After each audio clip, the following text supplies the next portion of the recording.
40 after 40 is what we thought a couple of years back when we actually started conceiving the idea that we want to target the objective of retirement planning and to talk to the consumers about why we need retirement planning from the day we are actually born.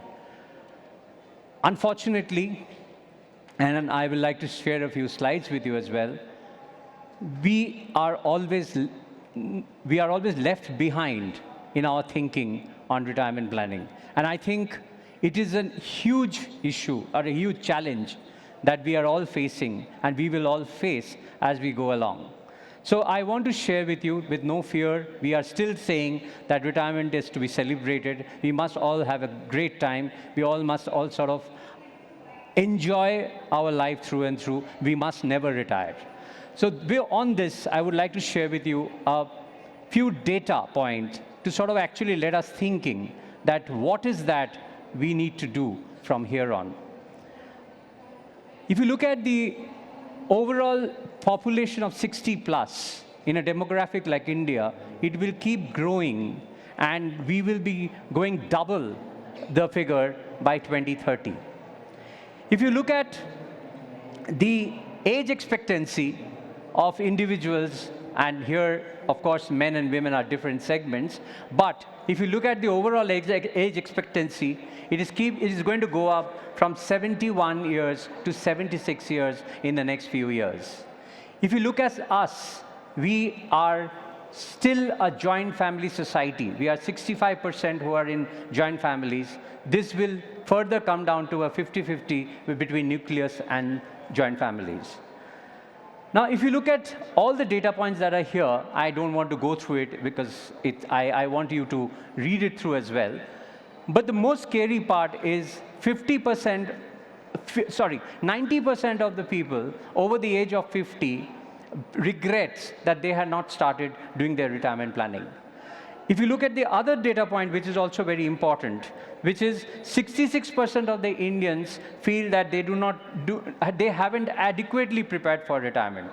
Now, these are data points which has been done by different partners, different organizations, and I've rather collated this data, and it is actually quite important and quite scary for all of us to know.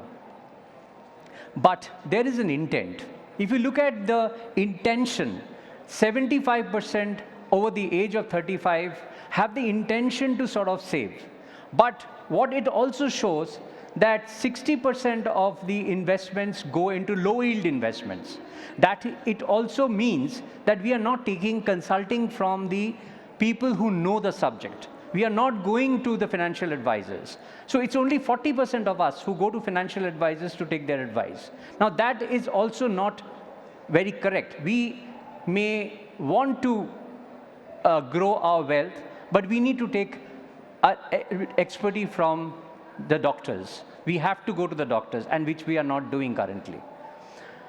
Health access. You know what's happening with us? 50% or more of us do not want to go to a doctor after 60 because we say kharcha badh jayega. So this is where we are not ready, we are not planning ourselves, and this is actually what is quite scary. Social isolation is another problem. We also think about the fact is that once I'm retired, what do I do? So therefore, I'm saying again on this forum, which is a retirement planning forum, I'm saying do not retire, do something which is different. In fact, yesterday, some of the presentations I saw, and I want to quote here where Sarthak Ahuja made this presentation saying that reinvent yourself, try to do something new, try to start a business even if you want to at this age of 40, 45, and 50. There is always an opportunity in front of us. We need to know what is our talent, and we need to work up towards our talent and build on it. At Outlook Money, what we are doing is we are trying to spread this awareness on retirement planning, and that is something which we are completely committed to. We are continuously writing on financial literacy. We are writing on health tech and edge tech because that's going to play a very important role as we go along today. If the universe is growing up by this startup community where they are building on edge tech products and ideas, then we have We continuously keep writing about personal growth, which is about alternate careers. And we also have now started adding a lot of content on senior living, which is a new phenomenon in a country like ours. Sorry. Oh. As I was talking about what we do at Outlook Money, I also want to tell all of you and want you to be aware of it, because we have also launched a new website on Outlook Money, which is just launched about 15 days back. We have relaunched the brand. We are very active now on social media. So if you want, please follow us. I'm not trying to make a sales pitch, but what I'm trying to say here is that we write a lot about financial planning. And that, I think, is information that I think is something which is important to all of us. So therefore, when I'm saying this, we are writing about it in magazines. We have started our own podcast. We do a lot of social media. We do a lot of digital. And we also are doing these conclaves, which we call as Confex, because there is a conference where experts do come and address and teach us and do workshops with us. And at the same time, we also have an exhibition which is going where you can also experience products. So this is, in a nutshell, what we are doing, and we are committed to creating this awareness. We are committed to building a community, and it is my belief that over a period of time, we will make a huge impact, not only us, but I think in this journey, we will need all of you together. Thank you very much.